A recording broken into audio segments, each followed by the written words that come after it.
जय हिंद ऑफिसर्स, क्या हाल चाल है आपके। स्वागत है आपका पेपर चल रहा है एनडीए पर जीत पर। तो आज मैं एक बात करना चाह रहा हूं बहुत ही ज्यादा एक सीरियस मैटर की। सीरियस मैटर बोले तो पर्सनल भी बोल सकते हैं इसको, कि काफी बच्चे जो एनडीए 2025 की तैयारी कर रहे हैं या किसी भी एंट्रेंस एग्जाम की तैयारी कर रहे हैं और उसके अंदर अगर मैथ्स आ जाता है तो मैथ्स के अंदर प्रॉब्लम सर ये आ रही है कि सर हम आपसे समझते हैं तो हमें सब कुछ समझ में आ जाता है, कुछ क्वेश्चन जो क्लास में करते हैं वो भी सारे हो जाते हैं, लेकिन जब भी हमारे पास कोई नया क्वेश्चन हमें देखने को मिलता है तो समझ नहीं आता कि हमें कैसे करना है। मतलब क्लिक नहीं होता कि इसके अंदर हमें अप्रोच क्या लगानी है, और नए क्वेश्चन को देख के टाइम जब उसके अंदर वेस्ट होने लगता है तो कॉन्फिडेंस डाउन हो जाता है, तो फिर उसके कारण मेरा सारा पेपर खराब हो जाता है। तो इसलिए बार बार बच्चा थोड़ी देर थोड़ा सा ये परेशान होते लिखने पे आ जाता है कि सर आई कांट मैं नहीं कर पाऊंगा। तो मैं अपने कुछ आपको ना एक पॉइंट्स आपके साथ शेयर करना चाहूंगा, उसको एक बार फॉलो करने की कोशिश करना। और मैं डेफिनेटली आपको कह सकता हूं एक बार इसको आप 10-15 दिन तक फॉलो करके देखना, डेफिनेटली 101% आपको लगेगा कि हाँ यार नए क्वेश्चन को कैसे टैकल करना अच्छे समझ आ जाएगा। तो ध्यान से सुनिएगा कौन कौन से वो पॉइंट्स है। सबसे पहले देखो कौन से पॉइंट्स है, ये चीज आपको फॉलो करनी चाहिए क्योंकि ये चीज मैंने अपने टाइम पे फॉलो करी थी और अभी जो बच्चे इतने सारे सिलेक्शन हो रहे हैं उनको भी बोलता आ रहा हूं, तो वो जो बच्चा फॉलो कर रहा है डेफिनेटली सिलेक्ट हो ही रहा है राइट। उसके बाद सबसे पहले तो देखिए आपके पास राइट कंटेंट होना चाहिए। ये तो देखिए बात हमेशा मैं बोलता हूं, राइट कंटेंट जिसके अंदर सारी ट्रिक्स अपडेटेड कंटेंट सब कुछ होना चाहिए। जो अगर बच्चा नहीं है वो परिणाम बैच से ले सकता है, नहीं तो शूरवीर बैच से ले सकता है, हमारा जो ऐप पे चल रहा है उससे ले सकता है। अब आ जाइए मेन पॉइंट पे। मेन पॉइंट हमारा क्या आता है भाई, मल्टीपल रिवीजन। कोशिश करिए कंटेंट की ना मल्टीपल रिवीजन करने की, मॉर्निंग रिवीजन, इवनिंग रिवीजन। उससे क्या होगा, अगर आपको सारे फॉर्मूले ही याद नहीं है तो आप कैसे अप्लाई करोगे, खुद सोच के देखो। आपको फॉर्मूले ही नहीं याद है, आप कह रहे हो सर यहाँ पे ये कॉम पे क्या लगेगा, यहाँ पे क्या लगेगा, तो अगर आपको चीजें ही याद नहीं है, दिमाग में ही नहीं है वो चीज, तो आप रिकॉल भी क्या ही करोगे जब वो दिमाग में ही नहीं है। तो उसके लिए मल्टीपल रिवीजन करने होते हैं, चीजों को बार बार वही कहते हैं ना, करत करत अभ्यास के जड़मती हो सुजान, है ना, वही वाली वो चीज रहती है। बार बार उसकी रिवीजन करते रहो तब जाके चीज आपके दिमाग में आएगी। उसके बाद एटलीस्ट आपने एक बार तो पीवाईक्यू सारे करने हैं। कुछ पीवाईक्यू आपको पुराने वाले आसान रखेंगे, लेकिन जो लेटेस्ट पिछले 3-4 साल के हैं वो थोड़े से लेवल बढ़ गए हैं, कोई बढ़ता हुआ कॉम्पिटिशन है। तो एक बार ये पीवाईक्यू देखने से आपको बेसिक क्वेश्चंस का आइडिया हो जाता है। जो भी चीज लाइक आपने मैट्रिसेस में पढ़ी, डिटरमिनेंट में पढ़ी, पीएनसी में पढ़ी, आपने प्रोबेबिलिटी में पढ़ी, इस टॉपिक से रिलेटेड क्वेश्चन बनता कैसे है वो आपको पीवाईक्यू अच्छे से समझा देगा। हाँ, मुझे इस तरीके से सोचने का अपना थॉट प्रोसेस ऐसा रखना है, एटलीस्ट एक बार ही करना है। बार बार करके पीवाईक्यू रट नहीं लेने हैं। काफी बच्चे सोचते हैं सर पीवाईक्यू है तो क्या मैं इसको रट जाऊंगा, रट भी लेते हैं, उसका आंसर तक याद होता है। तो ये काम मत करिए। एक बार भी आपने अगर पीवाईक्यू सारे सोल्व कर लिया, आइडिया लेना होता है कि कैसे टाइप के क्वेश्चन आपके बन रहे हैं राइट। एक्चुअल में सब जो बेस्ट होता है वो होता है हमारा कॉन्सेप्ट, वही किंग होता है हमारा पेपर के अंदर। बात करते हैं रेफरेंस बुक। एक रेफरेंस बुक आपको जरूर करनी चाहिए, जो मैंने आपको पिछली अपनी वीडियो में बताया थी, उसका लिंक मैं दे दूंगा।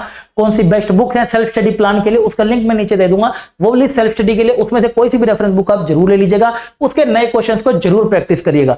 एंड अब आती है सबसे इंपॉर्टेंट बात, डोंट जंप टू सोल्यूशन। यानी कि सबसे बड़ी दिक्कत क्या आ रही है, थोड़ी देर भी भाई 1 मिनट भी अगर क्वेश्चन सोल्व नहीं हुआ ना, सीधा सोल्यूशन देखने भाग जाते हैं। गूगल देख लेंगे, इंटरनेट देख लेंगे, सर्च कर लेंगे, अजीब एप्स आ गई हैं, क्लिक करा उसका सोल्यूशन आ गया। तो इन सब से ना उनका सबका फायदा हो रहा होगा, लेकिन आपका सिर्फ लॉस ही हो रहा है। आपको सोल्यूशन पे नहीं जंप करना, आपको अपने आप को कंट्रोल करके रखना है, पेशेंस रखना है। उस टाइम नहीं हुआ छोड़ दो यार, आधा घंटा आपने ट्राई कर लिया, छोड़ दो, आगे बढ़ो, फिर आप वापस आओ। उसके बाद जब आपका काम पूरा हो जाए वापस आइए उस क्वेश्चन के ऊपर।